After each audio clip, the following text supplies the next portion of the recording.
कन्हैया की है यह अद्भुत कथा। अगर भक्त का प्रेम सच्चा हो तो भगवान उसके लिए नंगे पांव दौड़े आते हैं। वहीं बात जब कन्हैया की हो तो कहने की क्या, अपने भक्तों के लिए वह न जाने कितने रूप धरते हैं और कितनी ही अनगिनत लीलाएं कर चुके हैं, जिनका प्रमाण हमारे धार्मिक ग्रंथों में मिलता है।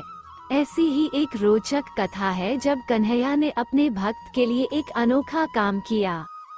तो आइए जानते हैं इस बारे में विस्तार से। पौराणिक कथा के अनुसार एक बार की बात है, किसी नगर में एक राजा ने एक मंदिर बनवाया जिसमें श्री कृष्ण की एक मूर्ति भी रखवाई, लेकिन उसकी कभी पूजा नहीं की। पूजा करने के लिए मंदिर में एक पुजारी को रखा गया। पुजारी नियमित कन्हैया जी को नहलाता और बड़ी ही श्रद्धा भाव से उनकी पूजा अर्चना करता। राजा भी रोज कान्हा जी के लिए एक फूलों की माला भेज देता था और जब वह दर्शन करने आता तो पुजारी उस माला को उतारकर राजा को पहना देता।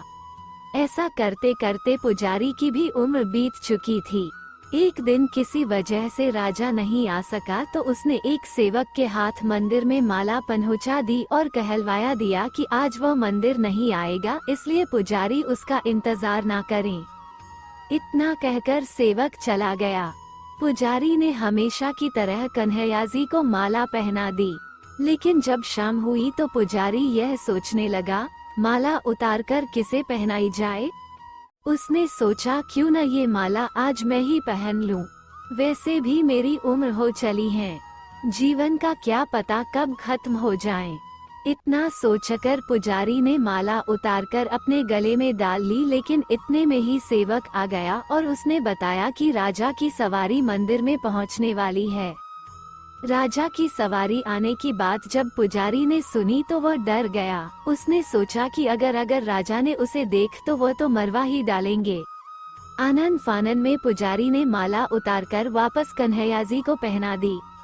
जैसे ही राजा अंदर आया तो हमेशा की ही तरह पुजारी ने माला कान्हा जी के गले से उतारकर राजा को पहना दी, लेकिन माला पर लगा सफेद बाल देखकर राजा समझ गए कि पुजारी ने यह माला स्वयं ही पहनी थी। बस फिर क्या था, राजा क्रोधित हो उठे और उन्होंने गुस्से में पुजारी से पूछा कि माला पर सफेद बाल कहां से आया। तब राजा की बात सुनकर पुजारी डर गया और बोल पड़ा, ये तो कन्हैया जी का है। अब तो राजा और भी क्रोधित हो गए, क्योंकि कान्हा जो भगवान है और उनके बाल सफेद कैसे हो सकते हैं। इसीलिए राजा ने फरमान सुना डाला कि कल श्रृंगार के समय राजा खुद आएंगे और देखेंगे सच में ही कान्हा जी का सफेद बाल है या पुजारी झूठ बोल रहा है। उन्होंने कहा कि अगर पुजारी ने झूठ बोला होगा तो उसे फांसी दे दी। राजा का फरमान सुनकर पुजारी का बुरा हाल हो गया। उसने सोचा अब क्या करें, कहाँ जाए, अब तो उसका मरना तय है। तब रोते रोते वह भगवान की शरण में पहुँचा और उनसे कहा कि हे केशव, मुझसे झूठ बोलने का अपराध तो हुआ है, लेकिन हो सके तो मुझे क्षमा कर दे और राजा से रक्षा करें। पुजारी ने कहा कि हे माधव, आप सेवा करते करते करते मैं वृद्धा हो चुका है, अब आप मुझे माफ कर दीजिए, ऐसी गलती दोबारा नहीं होगी। यही कहते कहते पुजारी की न जाने कब आंख लग गई और उसकी आंख तब खुली जब सुबह हो चुकी थी। उधर सुबह होते ही राजा भी आ गया और कहने लगा, आज कान्हा जी का श्रृंगार वो खुद करेगा। ऐसा कहकर जैसे ही राजा ने कान्हा जी का मुकुट उतारा तो देखा कि श्री कृष्ण के तो सारे बाल ही सफेद है, लेकिन राजा को फिर भी नहीं हुआ। उसे लगा कि फांसी के डर से ही बालों को रंग दिया होगा। राजा ने सोचा कि क्यों न कन्हैया जी का एक बाल तोड़कर देखा जाए।